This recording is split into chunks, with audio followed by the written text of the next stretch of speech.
अक्सर आपने रिलेशनशिप के बारे में ये बात ज़रूर सुनी होगी कि कोई भी इंसान अपने ज़िंदगी में इतना बिजी नहीं होता है कि वो आपको वक्त ही ना दे सके।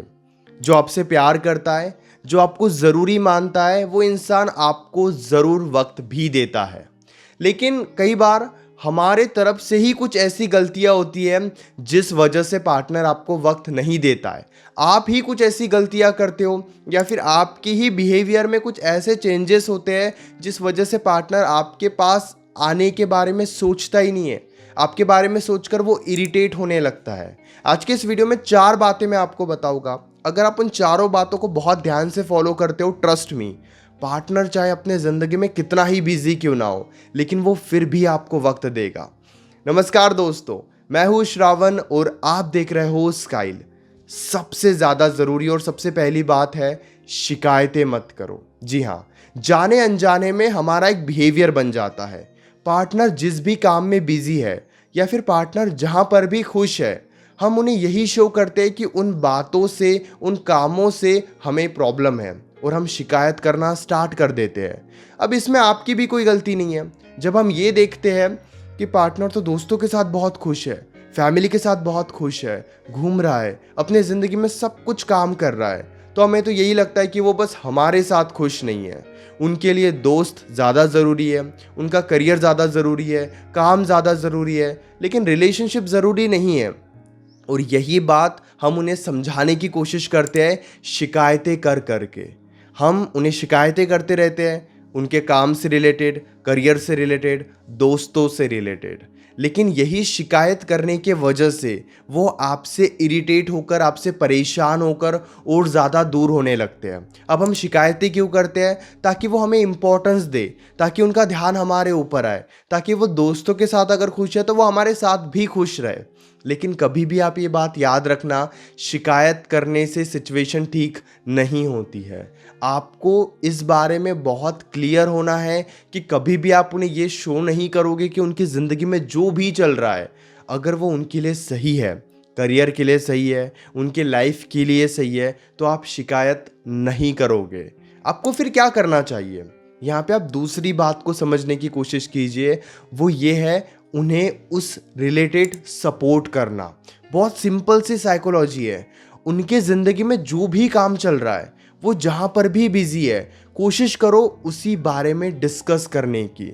जब आप उस बारे में डिस्कस करोगे जो उनके ज़िंदगी में चल रहा है, देन चांसेस बहुत ज़्यादा हाई है कि उनकी अटैचमेंट आपको लेकर बढ़ेगी और उनकी भी इच्छा होगी आपसे बातचीत करने की।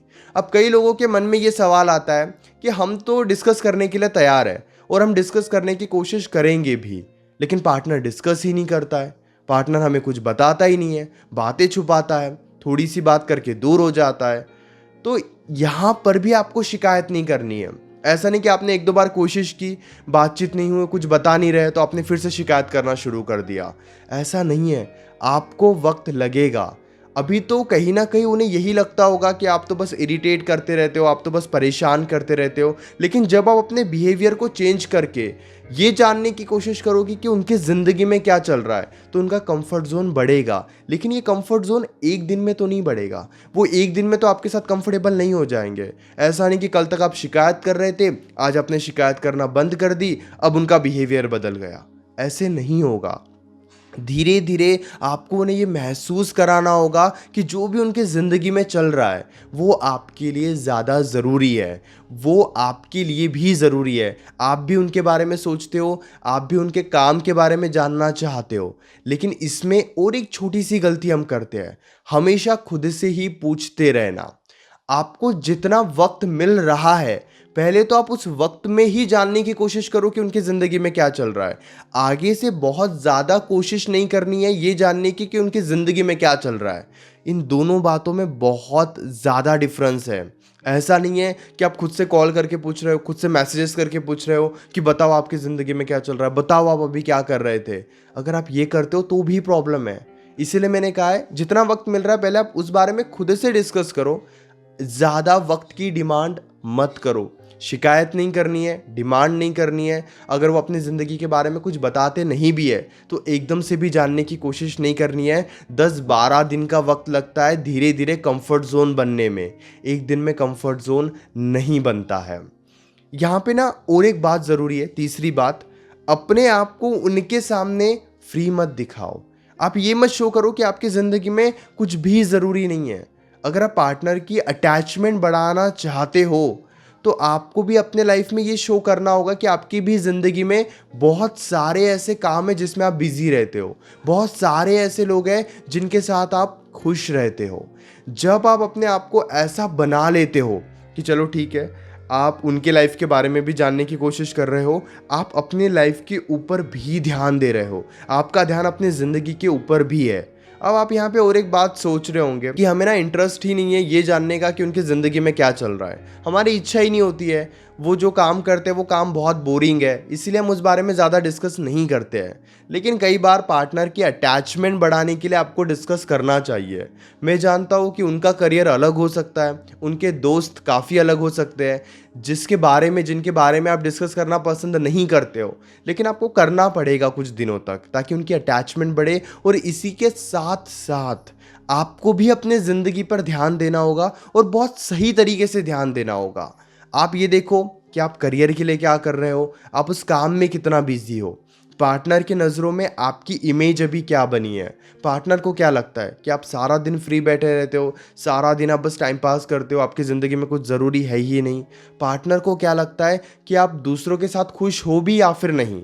हम कई बार तो ये भी शो कर देते हैं कि हम ज़िंदगी में खुश ही नहीं है, किसी के साथ खुश नहीं है, ना काम में खुश है, ना जॉब में खुश है, ना पढ़ाई में खुश है, ना दोस्तों के साथ खुश है।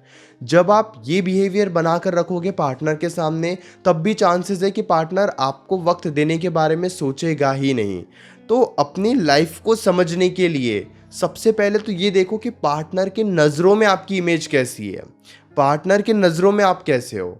क्या आप हमेशा फ्री रहते हो पार्टनर के लिए? ये भी गलत है।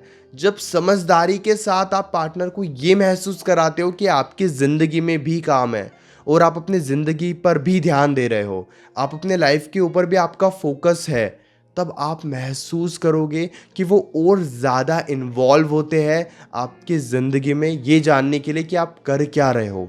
लेकिन आप उन्हें वो मौका दो। आपको कैसे मौका देना है वो मैं आखिरी पॉइंट में आपको बताऊंगा। लेकिन उससे पहले और एक छोटी सी बात, आप सोशल मीडिया का भी सही तरीके से यूज़ करो। अपने आप को दुखी दिखाने के लिए, प्यार में डूबे हो, परेशान हो, उसी तरीके के रील्स शेयर करना, स्टोरीज़ लगाना, स्टेटस लगाना, ये आपको बंद करना होगा। अगर आप बिल्कुल डूबे हुए रहते हो और बहुत अच्छी अच्छी शायरियाँ पोस्ट करने पर ध्यान देते हो और ये उम्मीद करते हो कि ये देखकर उन्हें कुछ महसूस होगा, ये गलती आपको नहीं करनी है। उनको महसूस कराने के लिए उनको दिखाने की ज़रूरत नहीं है, बस अपने आप को आप बदलते रहो सही तरीके से। जब आप अपने आप को चेंज करोगे, सही तरीके से बदलोगे, और फिर जब आपकी बातचीत होगी तो वो बातचीत में ही वो महसूस करेंगे कि यार आप तो पहले जैसी शिकायत नहीं करते हो, आप तो शांत हो, आप तो अपने लाइफ के ऊपर भी ध्यान देते हो, वक्त अगर कम मिल भी रहा है तब भी आप शिकायत नहीं कर रहे हो। जब आप ये करोगे ना तभी आपको अटेंशन मिलेगा। और आखिरी पॉइंट, फोर्थ पॉइंट बहुत ज़्यादा ज़रूरी है, वो ये है, आपको अपने लाइफ में थोड़ी मिस्ट्री क्रिएट करनी होगी। कई बार खुद को बहुत ज़्यादा खुश दिखाना बहुत ज़्यादा ज़रूरी होता है। कई बार आप सैड हो, ये भी आप शो कर सकते हो। यानी कि एक कांस्टेंट बिहेवियर बनाकर मत रखो। उन्हें ये जानने की भी कोशिश करने दो कि आप आज अपनी ज़िंदगी में इतने ज़्यादा खुश क्यों हो। जब भी आपकी बातचीत होती है तो बहुत ज़्यादा खुश होकर बातचीत करो। जब आप ये करते हो ना तो सबकॉन्शियसली वो रीज़न ढूंढने की कोशिश करेंगे। कई बार तो हम रीज़न खुद भी बता देते हैं कि आज हम इस वजह से खुश है। आपको ये नहीं बताना है, बस अपने आवाज़ में आपको एक पॉजिटिविटी लेकर आनी है। जब भी आप उनसे बातचीत करते हो थोड़ी हंसी मजाक करनी है, जिस वजह से जो आपकी इमेज बन रखी है रिलेशनशिप में, परेशान रहना, दुखी रहना, सैड रहना, ये इमेज चेंज होने लगेगी। अपने आप को कमज़ोर मत दिखाओ, अपने आप में एक पॉजिटिविटी लेकर आओ। और कई बार आप थोड़े सैड भी हो सकते हो, उन्हें ये जानने का मौका दो कि आप क्यों सैड हो। आगे से जाकर मत बताओ, बस आपको ना थोड़ा लो फील करना है, थोड़ी धीमी आवाज़ में बातचीत करनी है, या फिर ज़्यादा टॉपिक्स पे बातचीत नहीं करनी है, बहुत कम शब्दों में बातचीत करनी है। जब आप ये करोगे, ये अभी नहीं करना है आपको, पहले आप धीरे धीरे रिलेशनशिप को थोड़ा स्टेबल होने दो, फिर 8 से 10 दिनों के बाद आप धीरे धीरे ये कर सकते हो। एक कांस्टेंट बिहेवियर में नहीं रहना है। कई बार बहुत ज़्यादा खुश हो जाना ये भी रिलेशनशिप में ज़रूरी होता है। उम्मीद करता हूँ कि ये चारों बातें आप समझ गए हो और आप इन चारों बातों को बहुत ध्यान से फॉलो करोगे। अभी भी अगर आपके मन में कोई डाउट है तो डायरेक्टली आप कॉल पे मुझसे डिस्कस कर सकते हो। 9834250097 इस नंबर पर आपको व्हाट्सएप पर मैसेज करके अपनी कॉल बुक करनी है। कॉल बुक करने के बाद हमारे बीच में कॉल पर जो भी बातें होगी वो कंप्लीटली सेफ और प्राइवेट रहेगी, इसलिए प्राइवेसी की कोई टेंशन मत लीजिए। तुरंत व्हाट्सएप पर मैसेज करके अपनी कॉल बुक कीजिए और इस वीडियो को यहाँ तक देखने के लिए आपका दिल से शुक्रिया।